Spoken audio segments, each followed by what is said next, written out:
माण्हू जी finger print नथी अचे शनाख्ती कार्ड नंबर साॻियो आहे शनाख्ती कार्ड नंबर साॻियो आहे माण्हू साॻियो आहे तस्वीर कढोसि वेरिफिकेशन छो टे ॾींहं थी विया आहिनि कार्ड जेको ॿारनि जा रुकिया पिया आहिनि टे ॾींहं साबित थी विया आहिनि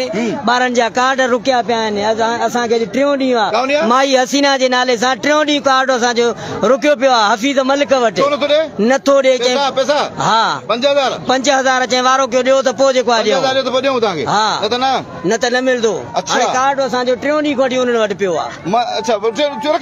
बसि रखी वेठा आहिनि कार्ड अलाए कहिड़ी ॻाल्हि जे करे उहा हिननि खे ख़बर हूंदी न इशूज़ नवा डेली नवा इशूज़ तव्हां अवाम खे ॾिसो था हालत शनाख्ती कार्ड मालिक धणी जो आहे पैसा मालिक जा आहिनि रखी वरी वेठो आहे टियों ॾींहुं खां वठी असां भैदा वधाऊं पूरो टियों ॾींहुं थी वियो आहे ॿार वठी हिते 16 संगोड़े मथे बीठा आहियूं हिन खां इहो कार्ड जी कापी नथा वठनि साईं पंहिंजे वठनि था असां हीअ बीठा कांजा वठंदा आहिनि मां असांजा कार्ड पंहिंजा एजेंट हूंदा पंहिंजा कहिड़ी धीअ भेण त कोन आई आहे एजेंट जा पैसा वठंदा हूंदा न असांजा कार्ड बि न वठियो खड़े खड़े थकी घणो टाइम थियो तूं आया मैं घणो टाइम थियो तूं आया हिते कड़ो कायूं अंदाज़ो माना 8 कलाक थिया हा आया थी चलो 8 कलाक ॿुधो साईं 8 कलाक न्याणियूं असांजूं हिते अचनि थियूं पर जेको एजेंट आहे उन लाइ दरवाज़ो खुलियल आहे बाक़ी जेके असांजूं न्याणियूं आहिनि उन लाइ दरवाज़ो बंदि आहे को कंट्रोल कोन्हे सिफारिश हले थी हिते न्याणियुनि खे धिका थाबा मिलनि था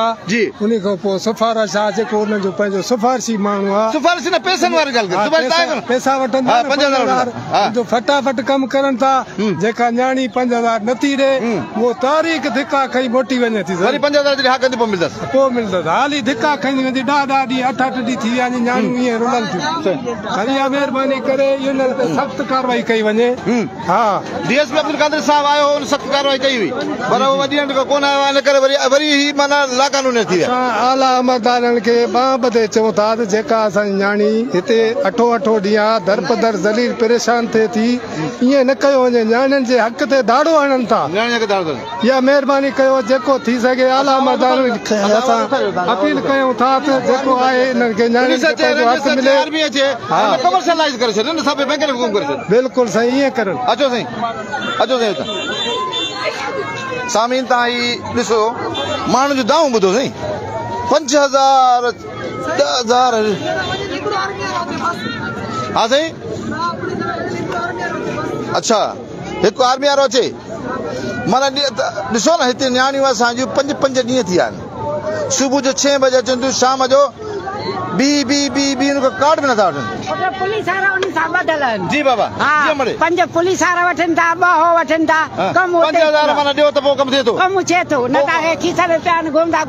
मोटी वञे सुबुह जो काय बजे आई तूं मां सुबुह सां तो 8 चक्कर आई आहियां अल्लाह अकबर माना जे पुलिस वारनि खे पैसा ॾियो त पोइ कम थी थो पोइ कम थिए थो मिंट एजेंटनि खे पैसा ॾियो त थिए थो बाक़ी न त जेको आहे सॼो कम पुलिस जो मां कल मुंहं ते चई वई मान अच्छा हा मां चयो सॼो होॾो ज़ैफा टपायो जेके बुरकनि वारियूं टपाए पोइ लाइ 5 वठनि पिया 10 त उन्हनि खे कढंदा वञनि अच्छा बाक़ी जेकी गरीबनि जो कोन्हे अच्छा ॿियो मसलो आहे त हीअ अमर जीजल जी उमिरि ॾिसो असां हिकिड़ो गवर्नमेंट खे ॿियो मुतालबो था कयूं त वॾी उमिरि वारियूं जेको अमड़ियूं आहिनि जंहिंजी उमिरि 60 साल या 70 साल आहे उन जा अलॻि डिवाइस खोली वञे माज़ूर आहे उन अलॻि डिवाइस खोलियो जीअं अमल पोड़ी अचे त उन में पंहिंजो वेरीफाई कराए चेक कराए पैसा वठी वञे पर हिन जी उमिरि आहे अॼु हिन जी उमिरि ॾिसो हिन जी उमिरि आहे हीअ पोटनि ॾोटनि वारी अमर जीजल आहे अॼु हुन जी उमिरि इहा कोन्हे त धिका खाए 4 माण्हू अंदर